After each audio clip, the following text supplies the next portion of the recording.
जय सिया राम। जय श्री राम। हनुमान जी के साधकों के लिए एक बड़ा ही शुभ दिन आने वाला है और इस शुभ दिन का हनुमान जी के साधकों को इंतज़ार भी रहता है।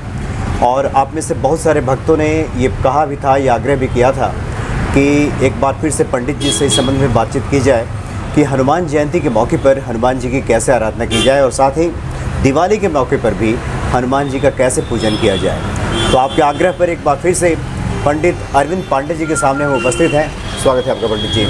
पंडित जी, हनुमान जयंती आने वाला है, ये हनुमान जयंती कब है और उस दिन हनुमान जी को कैसे प्रसन्न किया जाए? देखिए, उत्तर भारत में वायु पुराण के अनुसार नरक चतुर्दशी, जिस दिन हम लोग दिवाली मनाते हैं, छोटी दिवाली जिसका नाम दे रहे हैं, छोटी दिवाली के दिन जन्मदिन माना जाता है। वायु पुराण के अनुसार उत्तर भारत में प्रचलित मत है ये। अच्छा जी, दिवाली के एक दिन पहले नरक चतुर्दशी के रोज हनुमान जी का जन्म माना जाता है।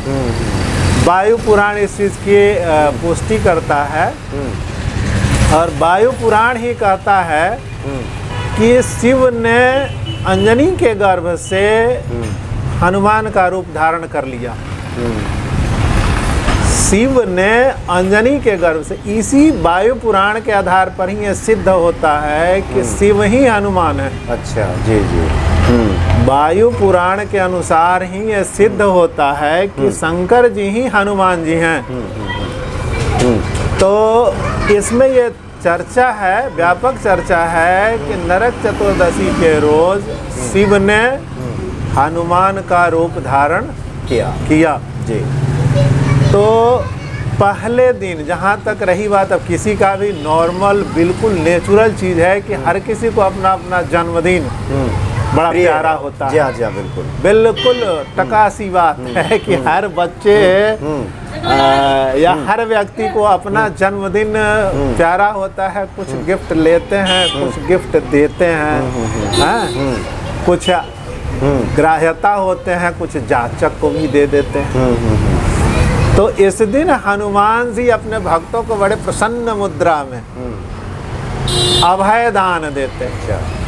अभय दान मतलब कि उसके कृत कर्मों पर माफी देते हैं। तो पहली आग्रह तो नरक चतुर्दशी के रोज उस आग्रह को प्राप्त करना चाहिए। अभय मुद्रा में हाथ उठा देते हैं अपने भक्तों पर कि भैया, आज तुम हमारे जन्मदिन पे शामिल हुए हो, तुम्हें तुम्हारे कर्मों में से कुछ शांति दूंगा।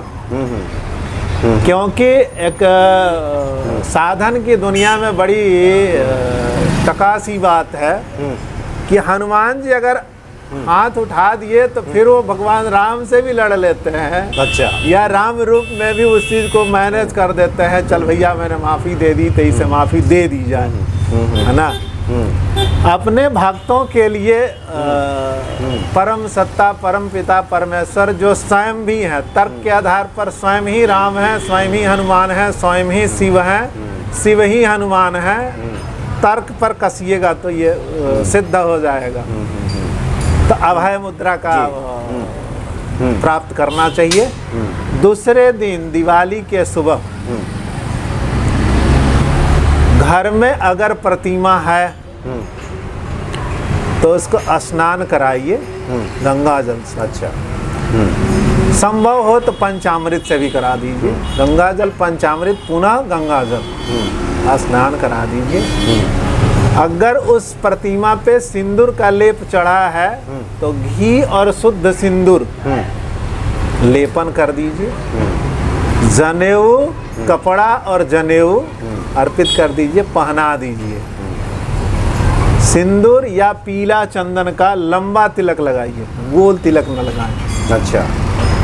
किसी भी हनुमान भक्त को ये समझना चाहिए कि कभी भी गोल तिलक न लगाएं हनुमान जी, लंबा तिलक। अच्छा, हनुमान जी को जो तिलक लगाएं वो लंबा लगाएं।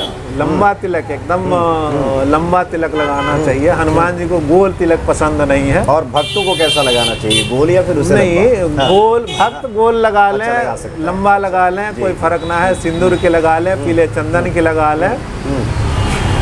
लेकिन सच्चाई ये अनुभव बता रहा हूँ कि हनुमान जी को लंबा तिलक लगा। लंबा तिलक पसंद है, अच्छा। गोल तिलक पसंद अच्छा नहीं, अच्छा, जी हाँ जी हाँ। है ना। तिलक वो केसर चंदन का हो, हल्दी चंदन का हो, बढ़िया चंदन तिलक लगा दें। घी के दीपक धूप और दीप दोनों दर्शाएं, सुगंधित करें उस जगह को। इत्र चंदन का इत्र हो तो प्रयोग करें, अच्छा, है ना। चमेली का इत्र हो तो प्रयोग करें, बेला हो तो प्रयोग करें, अतिरिक्त कोई इत्र प्रयोग ना करें, है ना। मेरे चमेली, चंदन और बेला ये तीन इत्र का इत्र प्रयोग करें जी। बेसन प्रोडक्ट, बेसन से बनी हुई मिठाई, लड्डू, बूंदी, आप उनको अर्पित करें। दीपक घी का जलाएं, देसी घी का। अब इसमें भक्तों से निवेदन है कि चाहे 1 ग्राम घी ही यूज करें, पर घी की प्योरिटी होनी चाहिए। घी बाजार का यूज ना करें, ये चर्बी युक्त घी तो बिल्कुल छुए भी ना।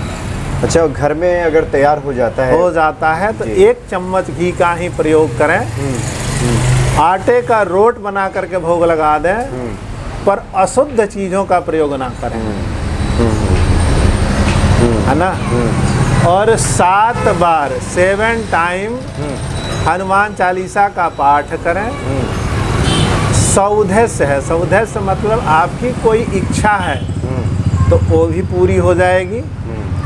निरुद्देश्य है, एकदम भक्ति चाह रहे हैं तो भगवान हनुमान जी की भक्ति भी मिलेगी। आप परत दर परत, कदम दर कदम उनकी ओर बढ़ते चले जाएंगे। इसमें कहीं कोई दूमत नहीं है, बुराव नहीं। करके देखें, परीक्षा प्रार्थनीय है। अच्छा, जी जी जी। सिंदूर की प्रतिमा अगर मिल जाए, सिंदूर की प्रतिमा अगर हो तो शुद्ध घी, शुद्ध सिंदूर का लेपन करें। जनेऊ, तुलसी पत्ता, भोग, धूप, दीप अर्पित करें। वहाँ एक आसन लगा करके 21 मिनट में 7 बार हनुमान चालीसा हो जाता है। आप पाठ कर लें, आपकी वह उद्देश्य जिस उद्देश्य के लिए कर रहे हैं सब पूरी हो जाएगी। पूरी हो जाएगी। पंडित जी, ये दिवाली की शाम को जिस वक्त सायंकालीन हम दीप वगैरह जला लेते हैं, उस वक्त ये आराधना करें या सुबह करें? सुबह में सबसे पहले। अच्छा, सुबह करें। सुबह हनुमान जी की आराधना कर लें। उसके बाद राम जी की आराधना करें, लक्ष्मी जी की आराधना करें। मतलब ये सारा काम आप पहले सुबह करें। सुबह उठ पंडित जी, एक और कुछ लोगों का सवाल इसमें होता है कि जैसे घर में हम चूल्हा चढ़ाते हैं हनुमान जी को, चमेली के तेल और घी में जब आवश्यकता होती है, तो गंगा जल से स्नान करने के बाद कपड़े से साफ करें तो क्या जो पुराना सिंदूर लगा रहता है उसको साफ कर दिया जाता है या फिर क्या करते हैं उसको? सिंदूर उतरेगा नहीं, उतना मतलब उसमें पूरी की पूरी धुलेगा नहीं। दृश्य धूल कण अगर हो तो उसको साफ कर दें। अच्छा, सिंदूर पूरा उतरेगा नहीं, वो उसको उसी तरह से रहने दें। उतारना ठीक नहीं, उतारना ठीक नहीं। अच्छा। एक चूंकि भक्त का ये सवाल भी था कि उन्होंने इसमें एक चीज है कि ना तो चमेली का तेल उपलब्ध है। चमेली का तेल जितनी बाजार में मिल रहा है, चाहे वो डाबर का हो, चाहे हनुमान ब्रांड हो, चाहे जो भी ब्रांड हो, ये सब पेट्रोलियम प्रोडक्ट है। नहीं हो तो उसमें पढ़ के देखें, मिनरल ऑयल लिखा हुआ मिलेगा। हाँ, चमेली का तेल भी शुद्ध ढूंढना मुश्किल हो जाता है। मुश्किल है। इसलिए भक्तों से निवेदन है कि 1 चम्मच घी में 1 चुटकी सिंदूर मिलाएं अपने देसी घी में और उसी का लेपन करें। ये बाजार में कहीं चमेली का तेल नहीं है। हाँ, आजकल 10 रुपये में जो छोटी सी एक शीशी आ जाती है, 20 रुपये में है ही नहीं। आप जितने तेल शीशी में भरे आपको दिख रहे हैं, हालांकि ये विवादित प्रश्न हो जाएगा। जी हाँ, बिल्कुल। लेकिन उतने पेड़ ना है हिंदुस्तान में। इसलिए बेहतर है कि घर में जो घी है देसी घी का यूज करें। देसी घी अपने घर में बने, या विश्वस्त जगह से लें और उसका यूज करें। चमेली का तेल ही ना है कहीं।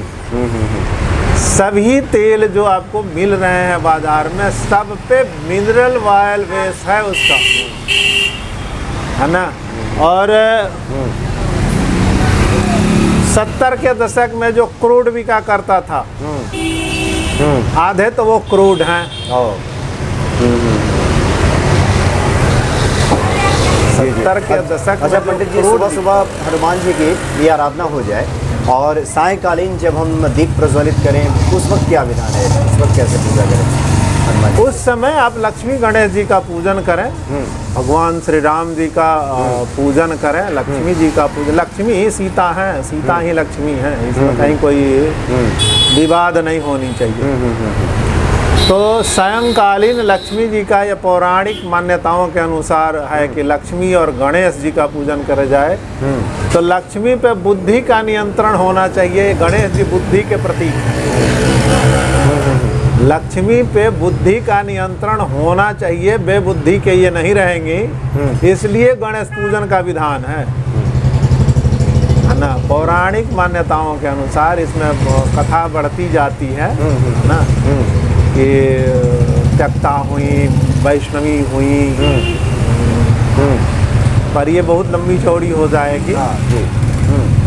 लक्ष्मी गणेश जी का पूजन करें। हनुमान जी का पूजन ब्रह्म मुहूर्त में सुबह सुबह पहले कर ही दें, फिर उस दिवाली का आनंद लें। अच्छा पंडित जी, आपने बताया था कि सायंकालीन दीप जलाने का भी कुछ आपने नियम बताया था कि कैसे जलाना है, चौखट पे दीप जलाना है, किस प्रकार से? शाम का दीपक एक दिन पहले, नरक चतुर्दशी के रोज, चतुर्दशी के दिन जी जो दीप जलाएं उसके नीचे अन्न का प्रयोग जरूर करें। कोई न कोई अन्न होना चाहिए। मतलब अपने दरवाजे के जो मुख्य चौखट है, हाँ, उसके दोनों तरफ वहाँ पे अनाज रख दें कोई, और फिर दीप रखें। हाँ जी, हाँ जी।